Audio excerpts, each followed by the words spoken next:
The rain had been falling for hours that night, whispering against the tin roof of my small house like a song of sorrow. The kind of rain that keeps everyone inside, everyone but me. I was returning home from the bakery where I worked, my shoes soaked, my hands trembling from the cold. The road was empty, just me, the streetlight flickering, and the smell of wet soil. That's when I saw him. At first I thought it was a pile of clothes lying near the roadside, but as I got closer, I saw the blood, dark, almost black, mixing with the mud. A man, maybe in his late 30s, lay there, motionless. His face was bruised, his shirt torn. I froze. For a moment I thought he was dead. Then I heard it. A faint sound, a whisper. "Help me." Without thinking, I dropped my bag and ran to him. His pulse was weak, his body shivering. I looked around. No cars, no lights, no one, just endless rain. So I did the only thing I could. I lifted him. He was heavier than I expected, and my back screamed in pain. But something inside me, something I couldn't explain, told me not to leave him there. Step by step, I carried him through the rain, my clothes sticking to my skin, my breath ragged. When I finally reached my small house, I laid him on my old cot near the fire. He was still unconscious. His left arm looked broken, his face pale, bruised, and oddly familiar. I cleaned his wounds with warm water, wrapped him in a blanket, and waited. Hours passed. The rain didn't stop. The stranger didn't move. At some point, I must have fallen asleep in the chair beside him. When I woke up, it was morning. The sun peeked through the window, turning the room golden. I blinked and saw him staring at me, weak but awake. His eyes, deep and sharp, studied me carefully. "Where am I?" he asked softly. "You're safe," I said. "You were lying on the road. I brought you here." He looked confused. "Why would you help me? You don't even know who I am." I smiled faintly. "You don't need to know a man to save him." He didn't reply, just looked away, lost in thought. As the day went on, I made him soup, the best I could with what little I had. He barely touched it, but thanked me. I noticed his clothes were expensive, not something a poor man like me could afford. Maybe he was a businessman or someone important, but I didn't ask. I just wanted him to get better. That night he said quietly, "You could have left me there." "Most people would have." I shrugged. "Maybe, but I've been left before, and I know how it feels." He looked at me, something changing in his eyes. Guilt, maybe gratitude, I couldn't tell. As days passed, he started to heal. He told me his name was Daniel. No last name, no details, just Daniel. I didn't push further. He would often stare out the window for hours, lost in thought.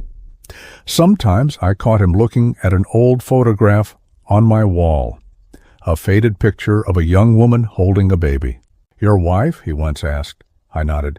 "She passed away years ago, and my son, he left." "Left?" "Yes, said I wasn't good enough for him." He said nothing, but his jaw tightened. Something about that moment felt heavy, like he was carrying a story, too. On the 7th day, he said he had to leave. His wounds weren't fully healed, but he insisted. "You've done enough," he said. "I can't stay here and be your burden." "You're not a burden," I replied softly. "Just take care of yourself." He stood by the door, hesitating. Then he said something I didn't expect. "One day I'll repay you for this." I smiled sadly. "You don't owe me anything, son." He froze for a second when I called him son. His eyes flickered with emotion, and then he left. That night I stood at the door watching the empty road. The rain had stopped, but the silence was heavier than ever. I didn't know then. That man I had helped would return into my life again. And when he did, 3 days had passed since Daniel left my house. I thought I would never see him again. Life returned to its quiet rhythm, waking before dawn, walking to the bakery, cleaning tables, baking bread, and returning home to silence. But something had changed. The house, once painfully empty, now felt even lonelier. like his short presence had filled a space I didn't realize was missing. Sometimes, when I lit the stove at night, I'd still set 2 cups of tea out of habit, one for me, one for him. I didn't know why. Maybe because in those few days, the silence had learned to speak again, through him. The envelope one evening, after a long day, I returned home to find a small white envelope slipped under my door. No name, no address, just one word written on it. Thank you. Inside was some money, far more than I'd ever held in my hands. For a moment I froze. My first thought was, Daniel. But how did he know where I lived? He had never asked for my address. The next morning, I went to the local police station and handed the money over. I told them someone must have dropped it by mistake. The officer laughed. You're an honest man. Most people would have kept it. I smiled faintly. I'm poor, not dishonest. The visit. 2 weeks later, I was washing dishes outside when I heard a car engine stop near my gate. It was a black car, sleek, polished, the kind you only see in movies. A man stepped out, wearing a suit that probably cost more than my house. He walked toward me with purpose. Are you Mr. Rahim? He asked. Yes. My boss wants to see you. I frowned. Your boss? Before I could ask more, the back door opened. And Daniel stepped out, clean-shaven, perfectly dressed, no bruises, no limp. He looked like a completely different man, powerful, confident, untouchable. For a moment I couldn't speak. Daniel? He smiled slightly. You remembered? The mansion. He invited me into his car, and before I knew it, we were driving through the rich side of the city. Tall gates, trimmed gardens, and houses that looked like palaces. We stopped before a grand mansion with white marble stairs and golden lights. You live here? I asked softly. Yes, he said without pride. I didn't tell you before, because I needed to see something first. See what? He didn't answer, just motioned for me to follow. Inside, everything smelled of roses and money. Servants nodded respectfully as we passed. I felt out of place, my worn-out shoes squeaking on the polished floor. He led me into a large room filled with photographs, family pictures, and when I looked closely, my heart nearly stopped. In one of the pictures, a young Daniel stood beside a woman, and in her arms was a child I recognized. My breath caught. Daniel looked at me quietly. Yes, that's you. The truth. The room fell silent. I stared at him, my mind spinning. What are you saying? I'm saying, Rahim, you didn't just save a stranger. You saved your own son. My legs went weak. I stumbled back, gripping the table behind me. That's not possible. My son's name was Adam. It is possible, he said softly. I changed my name years ago. He walked closer, his eyes glistening. I didn't recognize you that night, but when I woke up in your house, when I saw that picture on your wall, I knew. You knew, I whispered. He nodded. Yes, but I couldn't face you then. I had done too much harm, said too many things I couldn't take back. Tears welled in my eyes. You left me, Adam. You said I wasn't enough. He lowered his head. I was young, angry. I blamed you for everything, and for Mom's death, for the life we lived. I thought you were weak. His voice broke. But that night, when you lifted me off that road, I saw the truth. The breakdown. I turned away trembling. The walls felt like they were closing in.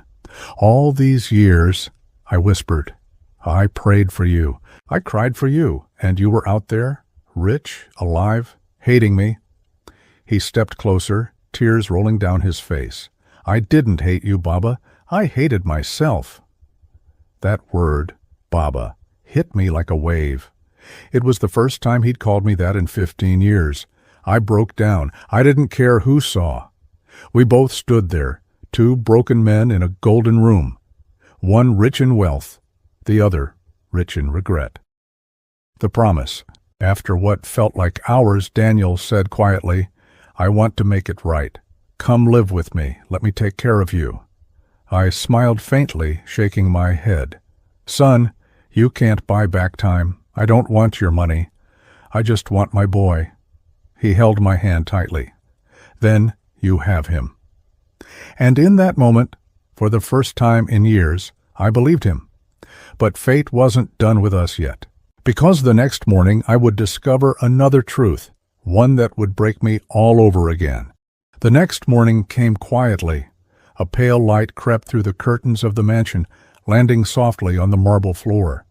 For the first time in years, I woke up in a bed that didn't creak, with sheets that smelled like lavender instead of smoke and dust. But something didn't feel right. The air was too still, too silent. Daniel had told me last night that we'd have breakfast together. He said he wanted to start again. But when I went downstairs, he was nowhere to be found. Only the butler was there, his eyes lowered. "Good morning, sir." "Where's Daniel?" I asked. "He left early, sir." "Left? Where to?" He didn't say. My heart sank. It was like history was repeating itself. The sound of a door closing, the echo of absence. The whispered truth hours later, Daniel returned, his face pale, his eyes swollen from lack of sleep. He tried to smile, but his lips trembled. "Bubba, let's go for a walk," he said softly. We walked through the garden behind the mansion, roses blooming under the morning sun, birds singing somewhere in the distance.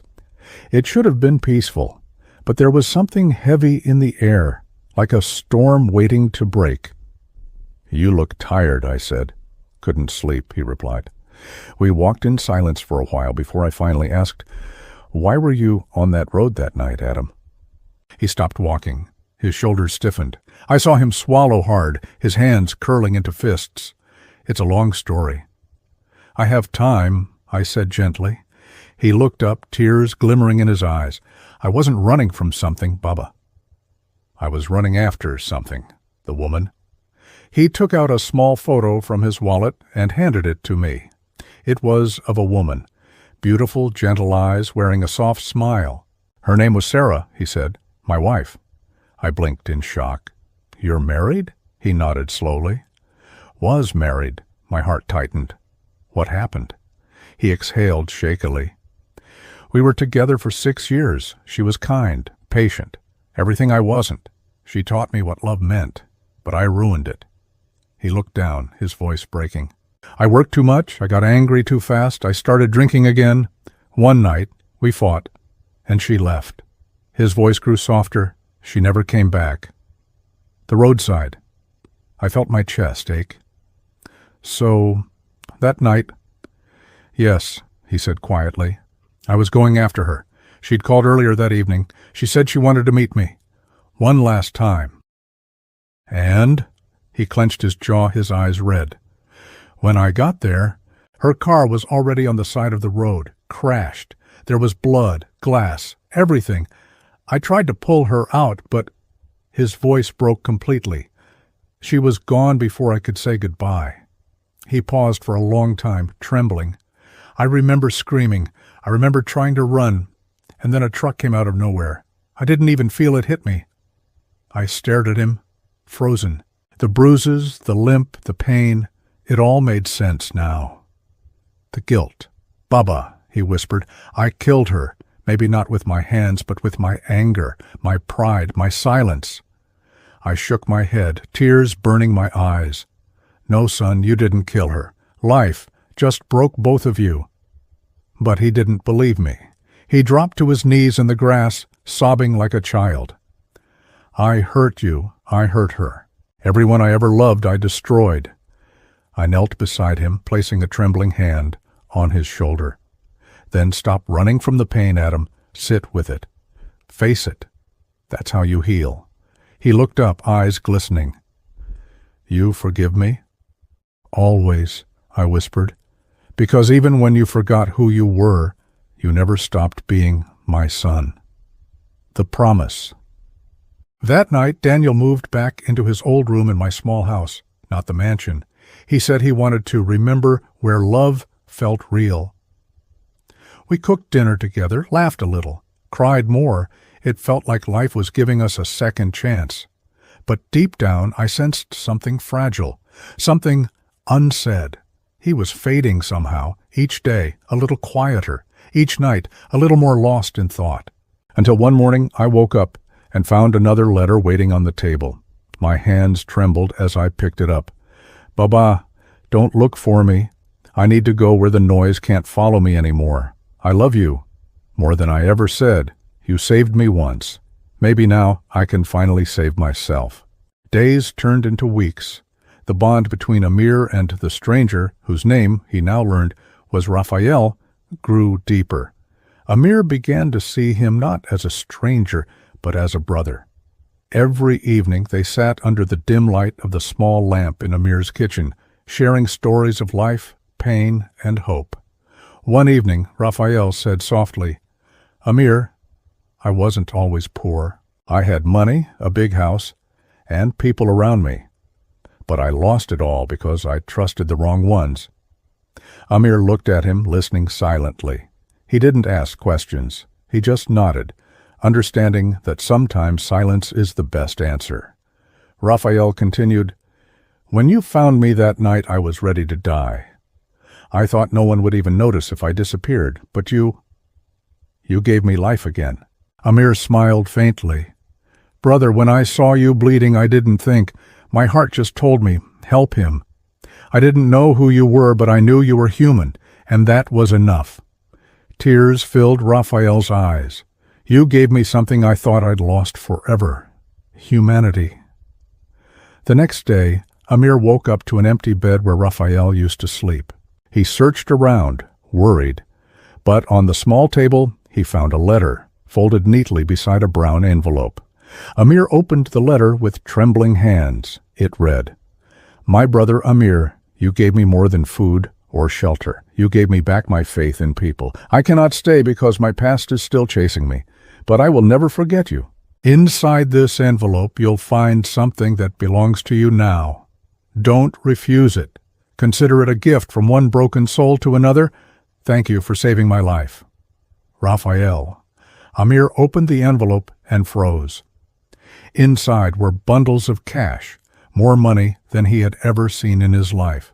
He felt dizzy. He didn't understand. Why would Raphael leave this for him? For hours he sat silently staring at the money. He could finally fix his house, buy medicine, maybe even start a small shop. But in his heart, he felt heavy. That night, Amir went to the old mosque. He knelt on the cold floor, tears falling as he prayed, "Ya Allah, I didn't help him for this. I helped him for you." When he returned home, he noticed something else in the envelope, a small photograph of Raphael with a woman and a child. On the back of the photo, a line was written, "If you ever find them, tell them I'm sorry." From that night, Amir made it his mission to find Raphael's family. He didn't care about the money. He wanted to fulfill the last wish of the man whose life had touched his soul. Little did he know, his act of kindness was about to change many more lives and reveal a truth he could never have imagined. Weeks passed since Raphael disappeared, leaving behind only his letter, the money, and that small, worn photograph. Amir kept the picture close to his heart. Each morning before heading out to work, he whispered, "One day I'll find them, brother." Life slowly began to change for Amir. The envelope Raphael had left helped him repair his broken roof, buy warm clothes, and start a small cart selling tea and bread. But even in comfort, Amir's heart felt restless because gratitude without purpose felt empty. One afternoon, while serving tea at his cart, Amir saw a little girl holding a picture, the same picture he kept in his pocket. She was asking people something. Curious, Amir approached and asked gently, "Child, who are you looking for?" She turned to him, her voice trembling. "My father, his name was Raphael. Do you know him?" Amir's heart nearly stopped. He showed her the photo he had. "Is this your father?" Her eyes widened, tears filling them instantly. "Yes, that's him. That's my papa." Behind her stood a woman, pale and weak, with grief written all over her face. When she saw Amir holding the photo, she froze. "Where did you get that?" she whispered. Amir took a deep breath and told her everything. how he had found Raphael bleeding by the roadside, how he had helped him heal, and how Raphael had vanished one morning, leaving behind a letter for Amir. The woman began to cry silently. She said, "My husband was a good man once, but people deceived him.